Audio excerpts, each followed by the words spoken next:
Hai teman-teman, pada saat ini kita akan melanjutkan lagi dongeng sebelum tidur, sudah episode 3 ya. Ya, semoga kalian bisa enjoy dengan dongeng ini. Oke, kita langsung masuk saja ke dongeng yang pertama yang berjudul Batu Marmer. Sepasang suami istri sudah lama menikah, namun di usia yang mendekati senja, mereka tak juga dikaruniai keturunan. Mereka telah berdoa sepanjang siang dan malam untuk memperoleh keturunan. Namun, mereka belum juga mendapatkan apa yang diinginkan. Suatu malam, sang suami bermimpi. Di dalam mimpinya, digambarkan jika ia ingin memiliki keturunan, ia harus pergi ke hutan untuk mengambil sebuah apel yang tumbuh di tepi sungai. Kemudian, ia harus memberikan apel kepada istrinya agar sang istri segera hamil dengan memakan apel yang didapatnya dari hutan. Namun, setelah usia anaknya mencapai 12 tahun, ia harus memberikan anaknya kepada pemilik apel. Setelah terbangun, ia pun pergi ke hutan dan mencari apel yang di dalam mimpinya. Setelah cukup jauh berjalan, ia pun menemukan satu-satunya pohon apel yang tumbuh di tepian sungai, persis seperti yang ada di dalam mimpinya tadi malam. Setelah mengambil satu apel yang paling ramun, ia pun bergegas pulang dan memberikan apel itu pada istrinya. Ternyata mimpinya benar. Tidak lama kemudian, istrinya mengandung dan melahirkan seorang putri yang cantik. Sang ayah yang menemukan sebuah batu marmer yang indah membelah batu itu menjadi 3 bagian. Masing-masing potongan diberikan tali untuk dijadikan kalung yang dikenakan oleh ayahnya, ibu dan anak. Jika ketiganya berpisah, maka kalung itu adalah penanda mereka bertiga merupakan satu keluarga. Setiap malam, sang ibu selalu menyanyikan lagu yang indah untuk anaknya. Namun, lagu tersebut sangat menyayat hati karena suami istri itu sangat takut akan kedatangan seorang yang akan mengambil anaknya saat usianya 12 tahun. Pulanglah nak, temukan ayah dan ibu. Ayah dan ibu menunggumu. Peganglah potongan batu marmer yang menggantung di lehermu. Saat sang anak tepat berusia 12 tahun, waktu yang sangat mereka takutkan datang. Mereka kedatangan seorang penyihir jahat yang mengaku pemilik pohon apel itu. Suami istri itu dengan berat hati memberikan putri yang sangat disayanginya itu untuk dibawa oleh penyihir. Penyihir yang takut kedua orang tuanya akan mencari anaknya, mengutuk ibunya menjadi buta dan mengutuk sang ayah menjadi lumpuh. Kemudian memisahkan keduanya. Ayahnya dibuang di tengah hutan yang lebat, sementara ibunya berada di dalam gua yang jauh. Anak perempuan yang dibawa penyihir dikurung di dalam ruangan yang gelap dan sempit. Hanya jendela berukuran sangat kecil yang membuatnya bisa melihat keluar untuk membedakan siang dan malam. Anak perempuan itu setiap hari bertugas menemukan pakaian untuk penyihir dan menumbuk ramuan yang selalu disediakan. Ramuan itu digunakan untuk membuat penyihir tampak awet muda. Saat sang penyihir tengah sibuk membuat ramuan, ada seekor tikus mengendap-endap mendekati anak perempuan. Ini adalah ramuan untuk penyihir. Namun, ini ia simpan karena jika ia terminum, ia akan kehilangan kemampuan sihirnya. Tikus besar itu berkata kepada anak perempuan di hadapannya, Kami binatang di bawah tanah sudah sangat lelah bekerja padanya. Kami memohon padamu untuk memberikan ramuan ini pada penyihir, agar kami bisa hidup bebas lagi." Awalnya ia takut memberikan ramuan itu, namun setelah mengumpulkan keberanian, ia menuruti perintah tikus untuk memberikan ramuan itu pada sang penyihir. Saat terminum ramuan yang ia berikan, penyihir tiba-tiba menjadi sebuah pohon apel yang tua dan layu. Namun, sebelum penyihir berubah menjadi pohon apel, ia mengucapkan mantra agar anak perempuan itu tidak ingat apapun, agar tidak bisa kembali pada orang tuanya. Hanya sebuah lagu yang ia ingat. Ia bahkan tidak ingat seperti ayah dan ibunya. Tikus merasa sedih karena anak perempuan itu telah hilang ingatan. Namun, mereka sangat berterima kasih pada si anak perempuan karena mereka kini hidup bebas. Anak perempuan itu pergi tanpa arah dan tujuan. Setiap malam ia berjalan sambil bernyanyi. Suatu hari, saat ia telah lelah berjalan, ia mendengar suara seorang wanita yang tengah menyanyi. Lagu itu sama seperti lagu yang selalu ia nyanyikan. Anak perempuan itu bergegas mencari asal suara. Saat melihat wanita yang bernyanyi itu berada di dalam gua dan ia buta, anak perempuan itu merasa iba. Ia pun mendekati wanita itu. Wanita yang tengah bernyanyi itu terkejut saat menyadari ada yang datang. Si anak perempuan melihat potongan batu marmer kecil sebagai liontin yang ada di leher wanita itu sama dengan yang ia miliki. Saat itulah ia menyadari bahwa wanita itu adalah ibunya. Anak perempuan itu pun memeluk ibunya dan berkata, ia adalah anaknya. Sisa ramuan yang ada di tangannya diusapkan pada mata ibunya untuk menghilangkan pengaruh sihir. Sang ibu akhirnya bisa melihat kembali. Ibu dan anak itu berjalan menyusuri hutan. Tidak lama kemudian, mereka mendengar suara batu marmer yang dipukul-pukul. Ternyata setelah dilihat, orang yang memukul batu marmer itu adalah ayahnya yang lumpuh. Ramuan pun diusapkan pada kaki ayahnya yang membuat sang ayah dapat berjalan lagi. Akhirnya, mereka bertiga hidup bahagia. Dongeng selanjutnya, dua orang penyemir sepatu. Ada dua orang penyemir sepatu yang selalu mengais rezeki bersama-sama. Penyemir yang pertama adalah penyemir yang selalu terlihat bahagia. Setiap hari ia menunggu seorang dengan sepatu kotor, dengan bersiul, seolah hidupnya tidak ada beban sama sekali. Ada ataupun tidak ada pelanggan yang menyemir sepatu, ia selalu bersiul dan bahagia. Sementara penyemir kedua adalah penyemir yang selalu mengeluh. Ia heran melihat rekan sesama penyemir yang selalu bersiul. Hidup saja susah, menghasilkan juga tidak menentu.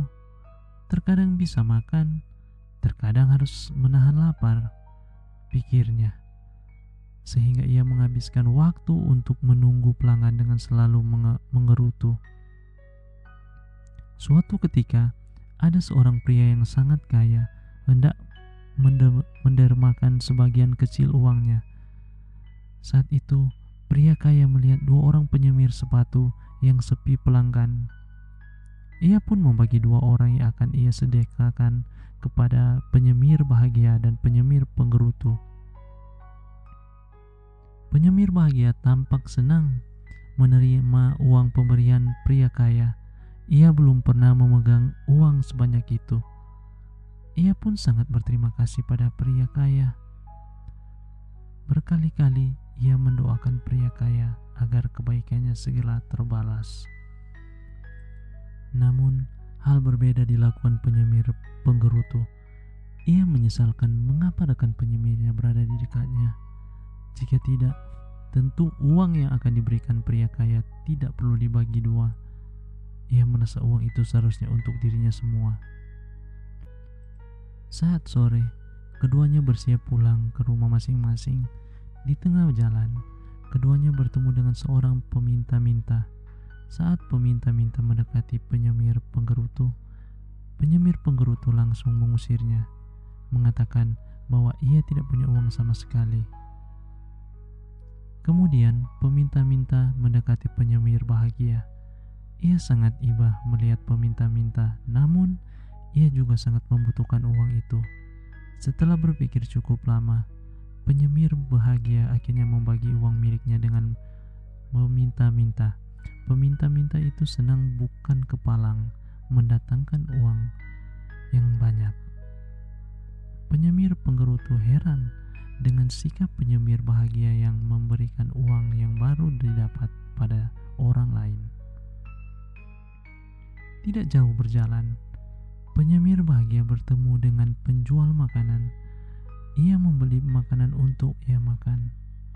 Melihat penyemir penggerutu tidak memberi makanan, penyemir bahagia pun bertanya, "Apakah kau lapar, sahabatku? Aku tidak ingin membelanjakan uang yang baru kudapat."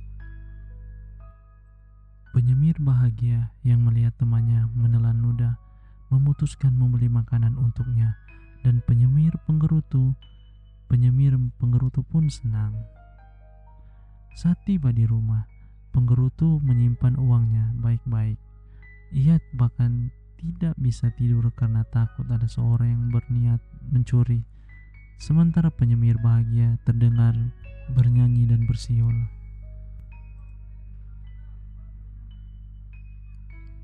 Penggerutu menjadi berubah. Ia tidak mau menyemir lagi. Itu karena ia takut ada orang yang mengambil uangnya saat ia pergi bekerja. Hidupnya semakin buruk karena ia tidak membelanjakan uang sedikit pun dan rasa takut jika uang itu diambil orang. Cerita itu terdengar oleh sang perampok. Uang pengemis penggerutu akhirnya hilang dan ia menangis sejadi-jadinya. Ia belum sempat menikmati uang itu sedikit pun, namun sudah hilang dicuri perampok. Kau seharusnya membelanjakan uangmu seperti aku sehingga uang itu akan berkurang dan bebanmu untuk menjaganya tidak begitu berat. Aku tidak akan membelanjakan uang itu. Kalau begitu, kau tukar saja uang itu dengan dedaunan kering. Itu akan sama saja. Toh, kau tidak akan membelanjakan semua uangmu kan? Lanjut dongeng yang ketiga. Gadis penenun. Ada seorang ratu di sebuah kerajaan yang memiliki gaya hidup yang sangat mewah. Ia memiliki puluhan lemari yang berisi baju-baju bagus dan indah. Ia juga memiliki ratusan topi dan tas yang tak ternilai harganya. Demi mendapatkan pakaian indah, ia membuat topinya dari bulu-bulu angsa. Di sungai, ia juga meminta para bangsawannya memburu buaya dan ular sebanyak mungkin untuk dibuat sepatu dan tas. Tidak hanya itu, domba-domba yang ada di seluruh negeri harus menyetorkan bulu-bulunya pada kerajaan untuk dibuat menjadi pakaian-pakaian indah. Ia mempekerjakan penenun terbaik di desa, dan semua penenun itu harus menghasilkan baju-baju yang indah untuknya. Suatu hari, sang ratu mendengar bahwa di sebuah desa ada seorang gadis yang pandai menenun. Hasil tenunannya sangat indah dan membuat siapapun yang menggunakan pakaian hasil tenunannya akan terlihat sangat cantik. Sang ratu memberitakan kepada pengawalnya untuk membawa sang gadis ke istana agar ia bisa membuatnya banyak pakaian untuknya. Sang gadis pun bekerja di istana. Saat melihat hasil tenunan yang indah, sang ratu begitu senang karena belum pernah ia menemukan penenun dengan hasil penenun yang bagus.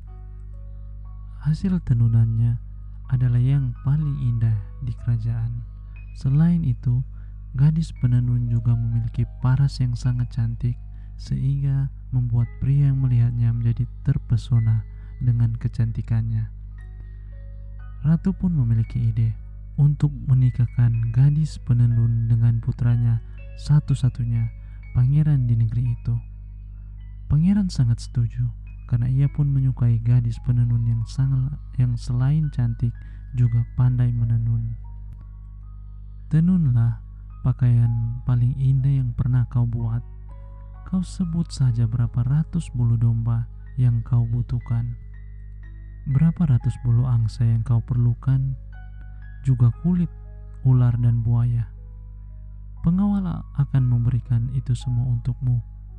Kelak setelah pakaian itu jadi, itu akan menjadi mas kawinmu. Aku tidak membutuhkan itu semua, Ratu, karena aku tidak ingin demi pakaian bagus aku membunuh banyak binatang. Namun, aku memiliki ide yang lebih baik. Bagaimana jika benang yang akan kutenun berasal dari rambutmu yang begitu indah dan panjang itu? Baginda Ratu, kuku-kukumu yang indah akan kubuat menjadi kancing-kancing baju. Ratu dan pangeran yang mendengar kata-kata gadis penenun tersentak. Mereka sadar pakaian bagus sang ratu selama ini telah banyak mengorbankan dan membunuh binatang.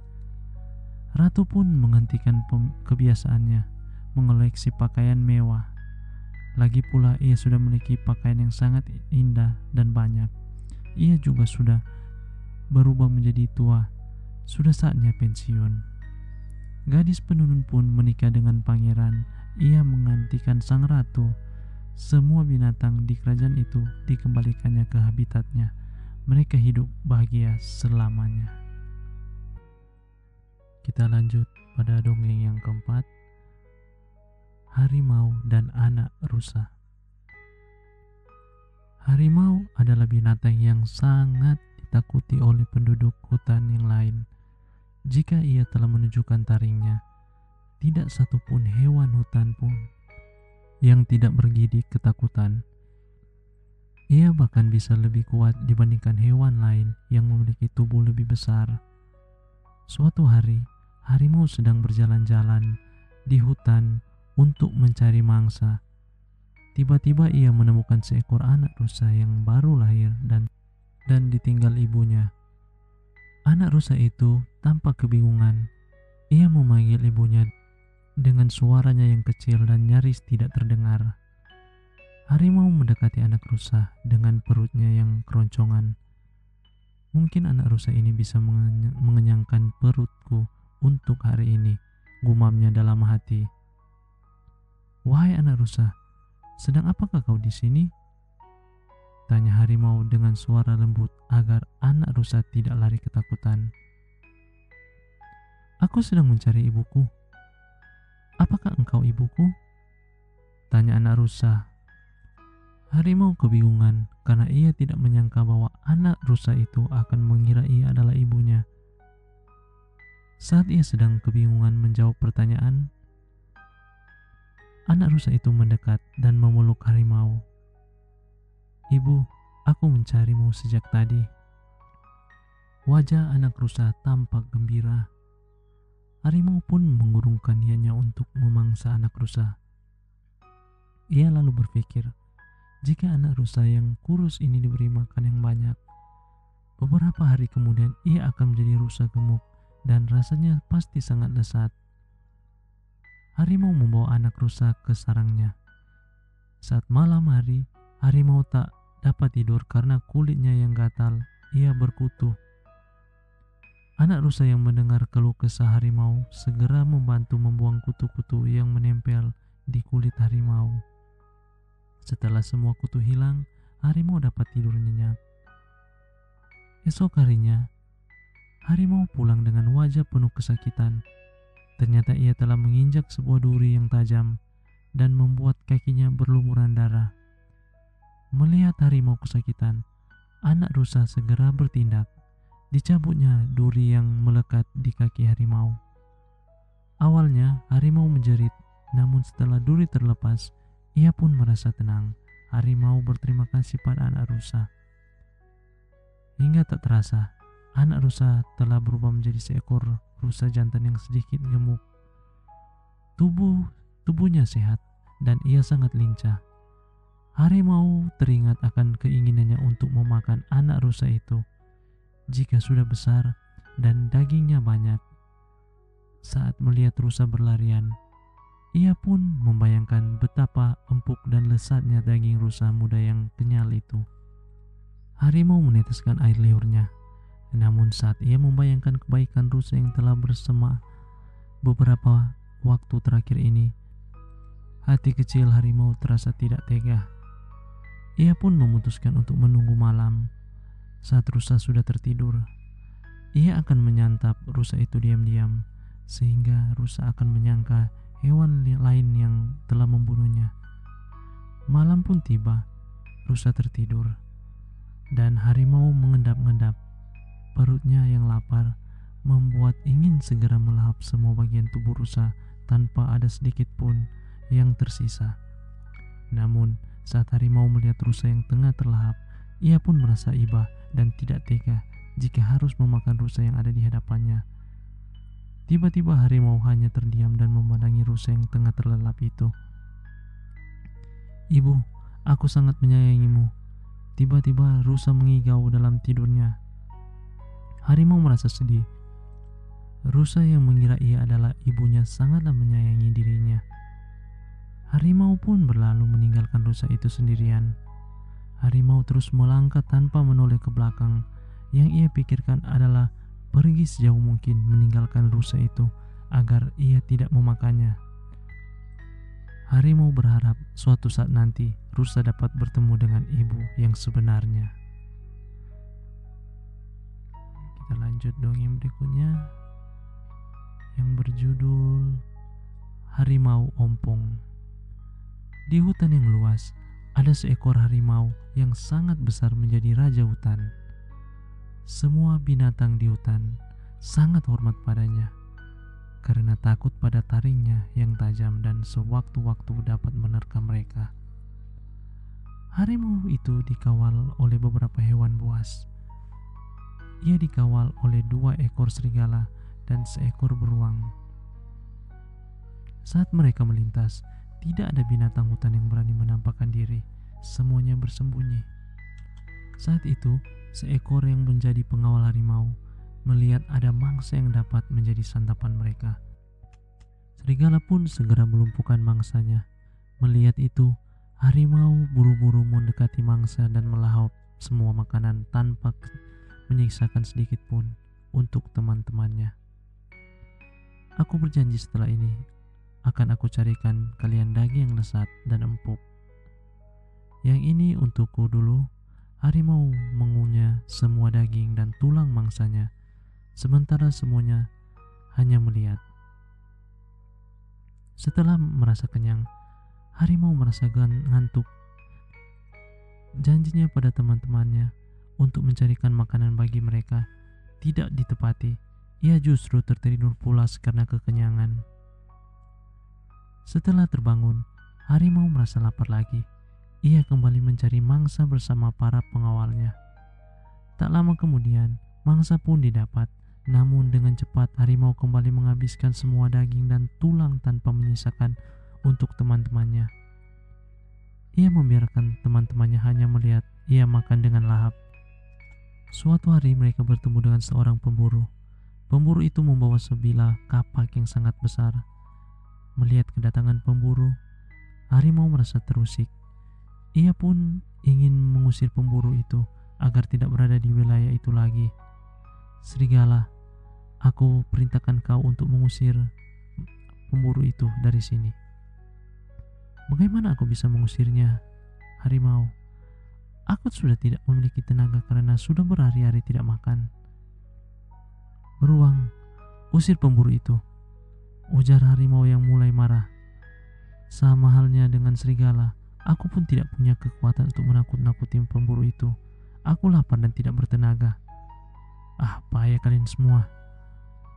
Harimau pun memutuskan untuk menakut-nakuti pemburu itu sendiri. Ia mengendap-endap di belakang pemburu.